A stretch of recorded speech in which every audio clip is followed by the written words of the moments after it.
So, hello guys, how is it going for the fall of 2023? Hey Arto, how are you? We're having a great time. We've been doing a bunch of gigs with a new band. We just came back from America. The record is finally out after gestating around the ether for over a decade, and life is really good, man. I was actually going to ask you next about the US tour, that how did it go? It was great. We just played a couple of shows. We just kind of dipped our toes into the water. The Empire State Bastard. We had to play the Empire State, so yeah, we played a few shows in New York, and yeah, it was brilliant. We're not playing too many shows with this band.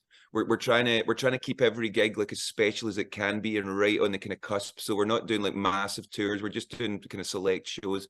Hopefully we'll come and see you guys in the new year as well. But at the moment we're just keeping it light and tight. So how different it is to perform with this band, because it's like way more extreme than, for example, Bithy Clyro is. Yeah, It's certainly different for Simon because he's not playing guitar, which, that must be kind of, I was going to say it's kind of like going on stage with no clothes on, but that's kind of what he does most of the time. But that must feel like naked to be without the guitar. So he has the point. It really does. It took me a few shows, to be honest, where I was kind of didn't really know what to do. I was joking earlier that I was thinking about doing like Madonna's Vogue dancing and shit, and like I thought about doing some magic, like learning a few magic tricks to do. Thankfully, that didn't come to fruition. But now I feel like I kind of inhabit the frontman mode now when I step on stage.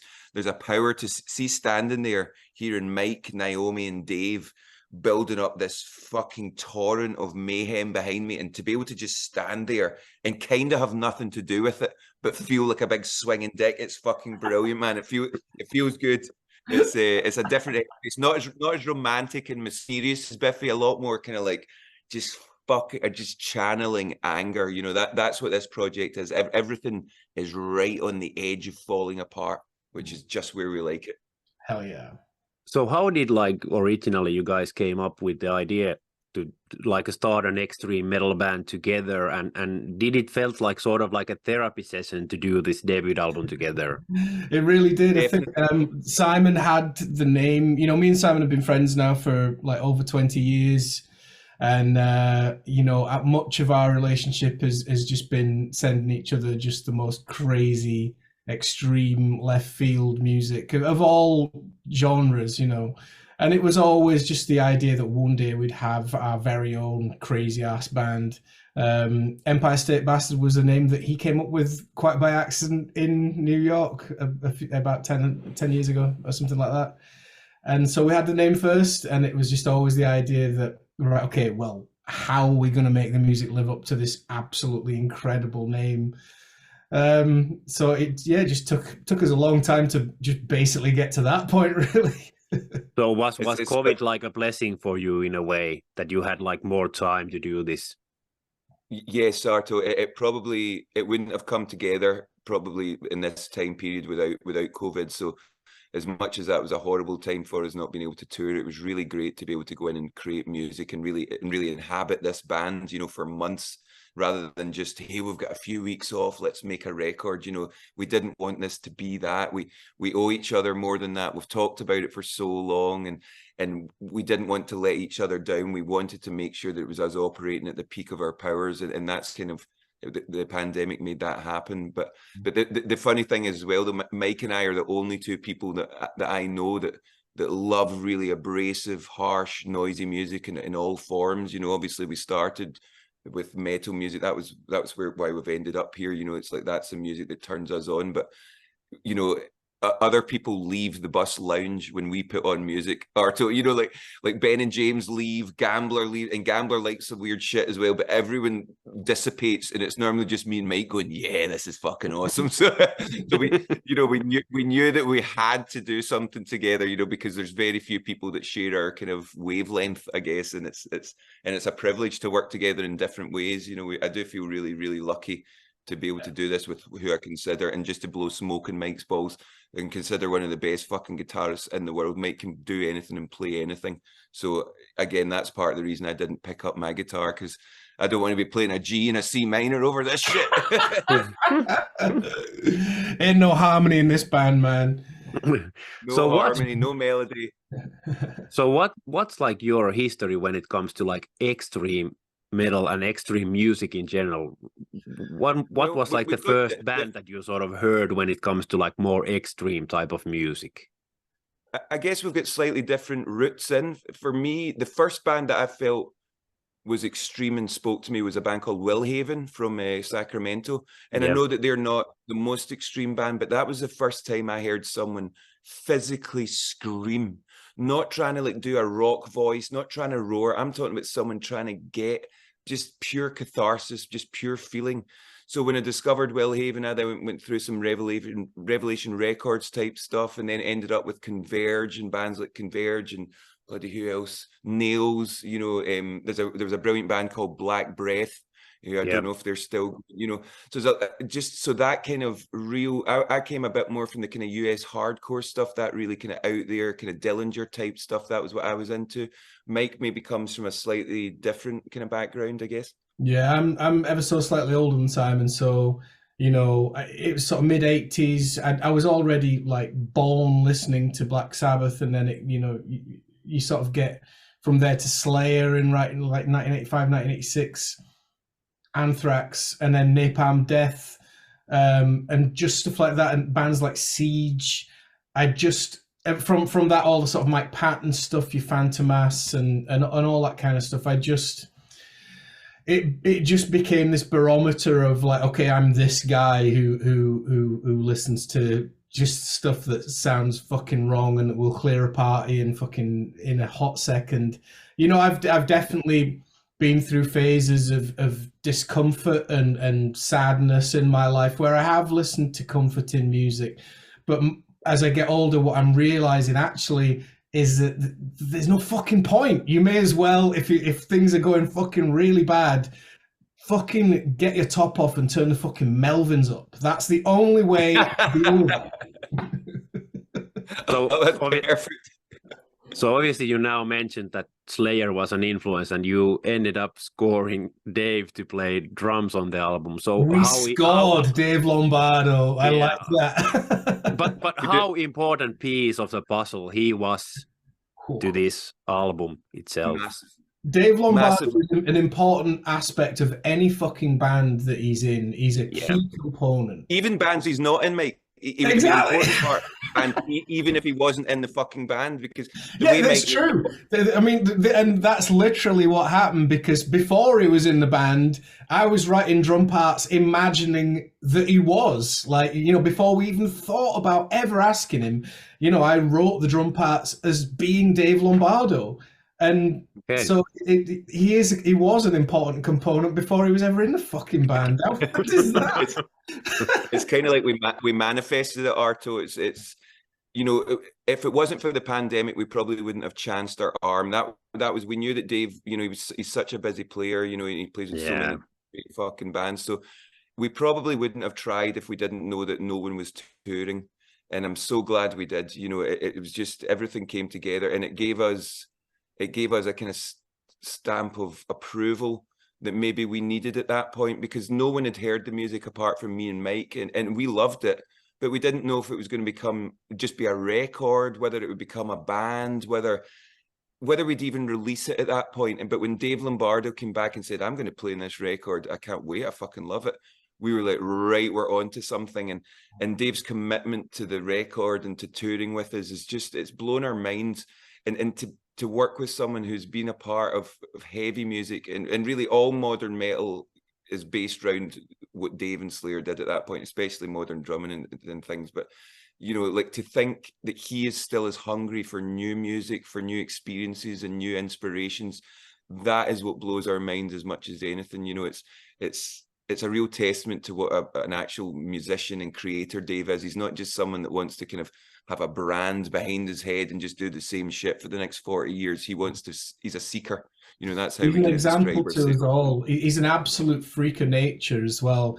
You know, he's far beyond a drummer. He's an orchestrator. And to feel him playing next to you is just absolutely unlike anything else. It's just fucking... fucking... even now, you know, we've done a couple of sessions, and obviously we've done a bunch of shows now, and there's moments during the set. There was a moment during our New York show in St. Vitus where there's a part of one of the songs where we kind of let it fall apart, and Dave kind of takes the lead and we kind of follow him. And he was doing, I can't even describe what he was doing in the drums, but I'm on stage in the middle of this, and I couldn't help but turn around with my jaw drop and go, like, I needed to see that he was physically making this sound, you know, and see, to have that kind of excitement when you're fucking making music, when you're actually playing it, it's rare, and it's what we try and achieve in all our projects. But so, you know, to start a new band after 20 years and feel this level of kind of excitement is fucking special, and we thank Dave very much for that, because we still feel like we're the students, you know. He's the fucking sensei, you know. So obviously the music is very extreme, but also the vocals are very extreme. So how, like, important this album is for you as a vocalist, because you are doing like a lot of things that you've done it before, and sort of like exploring more yourself as a vocalist. Yes, I appreciate that question, because it's strengthening and broadening my kind of palette as a singer. You know, I know that there's some Biffy fans that think I'll never be able to sing a melody ever again because I'm destroying my voice, but actually I'm working my voice in a new way. When I recorded the album, Arto, I screamed just with pure fury, and I really hurt my voice, and I got a bit of a fright. I'm glad that the record sounds like that, but I needed to find a slightly different technique, because I was just using my anger and the physicality, and that's not the way to, you know, your voice can't last. So basically I spent a little while just learning the right technique, and now that I feel like I'm in this zone where I'm actually strengthening my voice, I'm going lower than I ever have, you know, I'm screeching in ways I never have, and it's really liberating, because I'm such a slave to melody with Biffy. You know, it's all about the melodies. There's moments where I'll shout, but not screaming like this. And it's really great to translate a similar feeling, but know that we didn't want any melody. There's a little bit on the record because the songs told me that's what they needed. But our main aim was to just use the voice as like another, an instrument of terror. That was the kind of aim, you know. It was to be another instrument and to just help the mayhem. So, but I mean, really enjoyed it. To my mind as well, like Simon's scream, it does something other than your regular sort of metal screams. To my mind, anyway, it's more pained. It's not got the WWF fucking wrestler masculine horse shit. It's not. It just doesn't feel like that kind of band. It's not like barbarian music. No, I don't know. I don't know where I'm going with this. It's not showy. It's pure feeling, you know, and that's something we try to have in all of the music we make, but especially with this, because it's so on the edge, you know. I think if it becomes too performative, then it starts to ring hollow.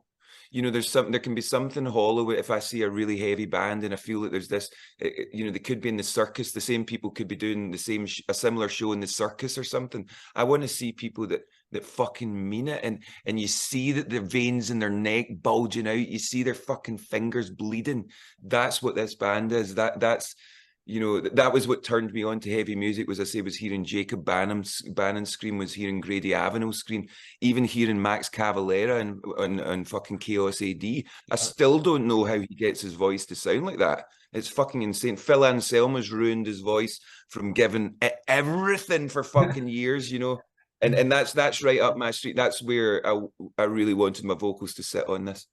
But normally, those first albums are the best ones, because you don't know what to do and you sound like the most pure of yourself. So that's why I liked when you replied to me that you didn't have that, like, sort of like a level of, like, I don't know, professionality when it comes to screaming, that you sort of had to learn on the process. That's amazing. Absolutely. And I think I would, because I think when it comes to recordings, I would potentially risk hurting my voice again, because there is something really, as you say, I don't like hearing screamers get better at screaming. You know, I want to hear that same pain, that same kind of bruising, and think, oh, you're destroying your voice. That to me is sincerity and kind of, it is. You know, So I really appreciate you saying that. I liked a lot when you are like transitioning from like singing to screaming, and you have that kind of like a Chino Moreno type of like way of approaching it. So has he been an influence to you anyhow? Yeah, yes. I used to love the Deftones, and actually Biffy, we played with the Deftones a few times, and we know Chino, and he's a fucking gent. He's a really nice guy. When I look back, it's the sophistication of the Deftones and the sophistication of Chino and the way he approached all the Deftones music that really elevated what they do. You know, his voice is I almost think of it as like, I don't know, it's like a coating on top of the music. You know, he has this, there's it's almost like a disconnection from his voice to the music, but it works so beautifully. So yeah, he's definitely been an influence, and it's more how he, as you say, balances that kind of those delicate moments, and then just can come rip roaring back in, and that's something that we definitely, you know, I appreciate the comparison, and Chino has been in my life for a long time. I don't really name check the Deftones much, but I have to say their first 5 records, I mean, in White Pony, I think I listened to that non-stop for about 16 months. You know, I'm just trying to understand how they made this masterpiece, and they're still making great fucking records. That's the thing, they really are. So yeah, Chino is a fucking badass. So before we wrap things up, I want to ask you a bit about the future. Obviously, you have a European tour or some selected European dates coming up, but what will happen after that? Will it be time to focus on Biffy, or will you plan on making the next Empire State Bastard album, or what does the future hold? We're getting another record together as soon as possible. Yeah, everything you just said is going to happen. Yeah, we're feeling so good about ESB that we want to crack on. Mike's still feeling inspired. I'm ready to get going. So we're already considering the next record, starting on it.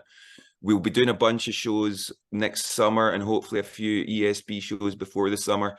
And while that's all happening, we'll start working the next Biffy record, and just I describe it as, at the moment, the ESB flower bed is fully bloomed, whereas the Biffy one is we've just put some seeds in and we're starting to water them. So they're at different stages, but we want to make fuck while the sun shines with Empire State Bastard.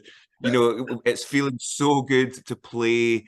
You know, we're having a great time. It's informing our other music, and really it feels that we're only just beginning. So this will definitely be an ongoing band.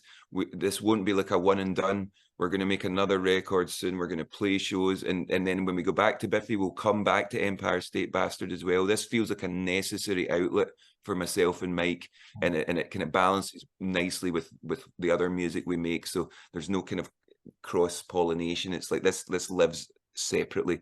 And fucking, it needs to keep living. It needs to keep being angry, because it keeps us fucking young as well. Amen, brother. I love it. Yeah, I was actually going to ask you at one point that does this band sort of like made you as like complete as a musician, but you already sort of like answered that with the previous answer. Yeah, I think we're scared, you know. Most people at this age, or at this stage of being a band, want to slow down and, you know, and sit and do some singer-songwriter stuff, and we're the exact opposite. I want to be as excited as I was when I was fucking 15. You know, I want to feel like I'm barely able to do it. I don't want to sit in fucking second gear and sing a few songs and then go thanks very much and not even break sweat.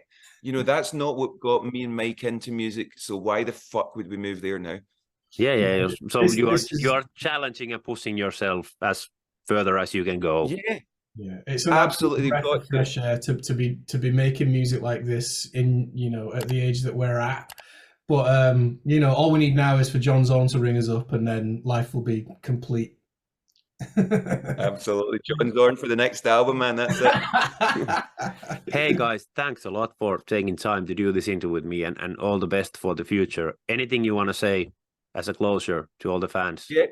Just thanks so much for the support. We miss you guys a lot, and thank you for your time today, Arto. But yeah, we're hoping to bring ESB up to you guys at some point. As soon as we have something booked, we'll let you know. Yeah. And just thanks for being such a cool fucking place and supportive of such good music. It means a fucking lot to us. Finland, you know, we've played a bunch of festivals up there, and the metal scene is strong, man. And you guys know how to bring it. So we'd really love to get over and bring this show over. I really hope that happens, because I'm loving the album. So hopefully I will be able to witness it live as well. Right. Thanks so much. You're a gentleman, brother. Hey, thanks a lot, guys, for taking the time, and hope to catch you in one way or another in Finland soon. Fucking right, you will, man. Surely will. Bring a raincoat. Bring a raincoat. It's going to be sweaty. Hey, thanks so much guys. for your time, Arto. You take care, my brother. Take care. Take care, pal. Bye.